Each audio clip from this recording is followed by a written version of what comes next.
दो सम्मानित सदस्यों का अभिवादन कर रहे हैं और ये आशा कर रहे हैं कि हमारे बच्चों को उनसे एक सटीक मार्गदर्शन उस सिस्टम की जिसने पिछले 35 वर्षों में एक कीर्तिमान स्थापित किया है इस देश के नौनिहालों को उनके सपनों को पूरा करने के लिए एक नई शिक्षा पद्धति जो है बनाई है, एक एजुकेशनल सिस्टम में चेंज लाया है। उस सिस्टम का आपको मार्गदर्शन मिलने जा रहा है। साथ ही साथ स्टार के लिए भी ये एक बहुत बड़ा आयाम है। इस पूर्वांचल में हमने तमाम सारे शिक्षा के क्षेत्र में प्रयोग किए। 1999 में जब यहाँ गोरखपुर में मेडिकल की फील्ड में, इंजीनियरिंग की फील्ड में कोचिंगों का अभाव था, तो वो कमी हमने स्टार पीएमटी के द्वारा पूरी की।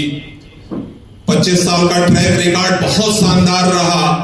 पहला मिशन हमारा 1999 से जो शुरू हुआ वो 2018 में आके पूरा हुआ, जब हम लोगों ने केवल सोचा था कि हम 1000 संवेदनशील डॉक्टर देंगे। उसमें संवेदनशील थोड़ा बड़ा इंपॉर्टेंट था हमारे मिशन के लिए।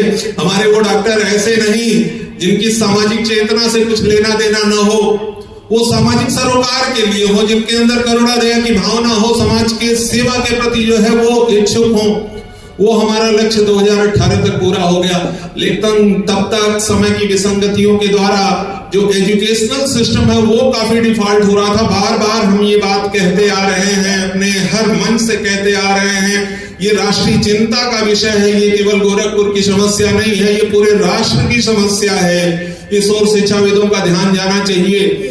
जहां एक तरफ कोचिंग संस्थानों ने एक नई आशा की किरण दिखाई, बच्चे उनका IQ लेवल थोड़ा बढ़ा, तो हम ये कह सकते हैं कि EQ लेवल लगातार नीचे जा रहा है, सामाजिक चेतना लगातार नीचे जा रही है। तो फिर हम लोगों ने स्टार हाइब्रिड की परिकल्पना की कि हमारे जो छोटे बच्चे होंगे उनका जो हम विकास करेंगे वो एक अलग होगा। भले ही हमारा प्रयोग छोटा होगा, पायलट प्रोजेक्ट है, बहुत छोटा सा है, किसी भी स्तर पे हम जो है अपने इस संसाधनों को देखें, लेकिन इसके क्रांतिकारी परिणाम जो है आएंगे, निश्चित रूप से आएंगे, क्योंकि हमारी भावनाएं अलग हैं, हमारा विश्वास अलग है, हमारा संकल्प अलग है। स्टार हाइब्रिड अपने पहले ही साल में एक क्रांतिकारी अनुभव लेकर के आया। मतलब अगले ही साल से हाइब्रिडों की परिकल्पना शुरू हो गई कि स्कूल में कुछ और ऐड ऑन होना चाहिए। अब वर्तमान दौर में क्योंकि हम कभी भी टेक्नोलॉजी और पूंजी, इन दो चीजों का कोई भी मुकाबला जो है आज के सामाजिक दौर में नहीं है। हमें टेक्नोलॉजी का सहयोग लेना ही होगा।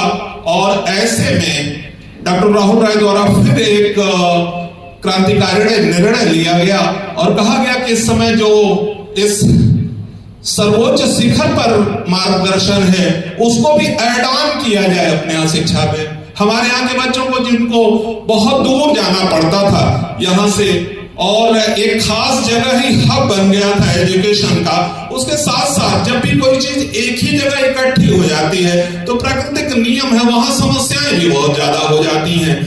ज्ञान का एक मूलभूत आधार है, नॉलेज का एक क्राइटेरिया है कि वो फैलना चाहिए। अगर वो एक जगह इकट्ठा हो जाएगा तो पानी गंदा हो जाएगा। ये बेसिसिटी है, बेसिक बात है, हर जगह ये उपलब्ध होना चाहिए, सबको उपलब्ध होना चाहिए।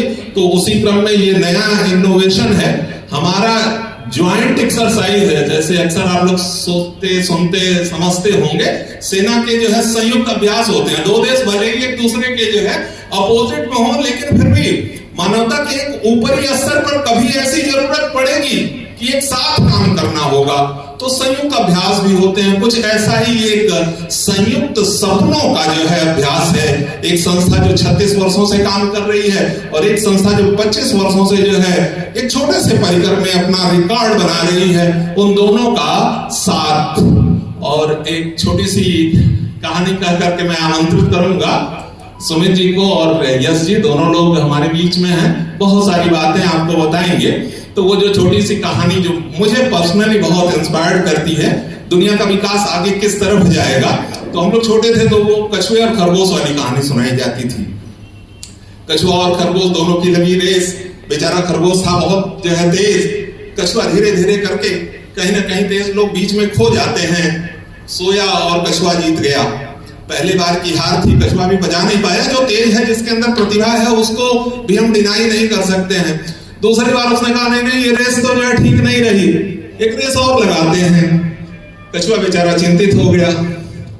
बच्चों को समस्या है तो अपने टीचर से संपर्क करना चाहिए। वो बेचारा बुद्धिमान था, गया अपने टीचर से पूछा, सर बड़ी समस्या हो गई है, पहली बार तो किसी तरह से जीत गए थे, ये सो गया था, हमेशा थोड़ी सोएगा। टीचर ने कहा अरे यार इसमें क्या प्रॉब्लम था, ये जो है कछुए की बुद्धि थी, ये कछुए का समर्पण था, दोबारा भी जीत गया।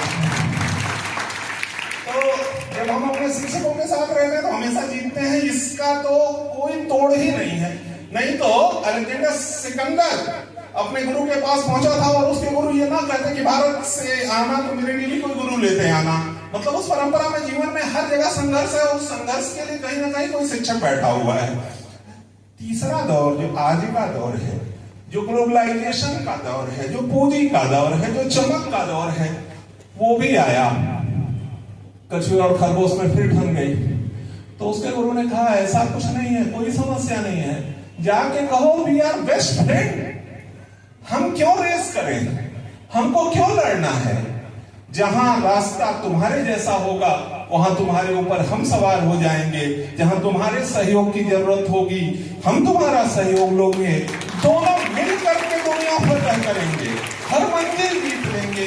तो ये सहयोग की भावना है, ये सकारात्मकता की भावना है। और इसी भावना के तहत ये प्रांगण एक नया इतिहास लिखने जा रहा है।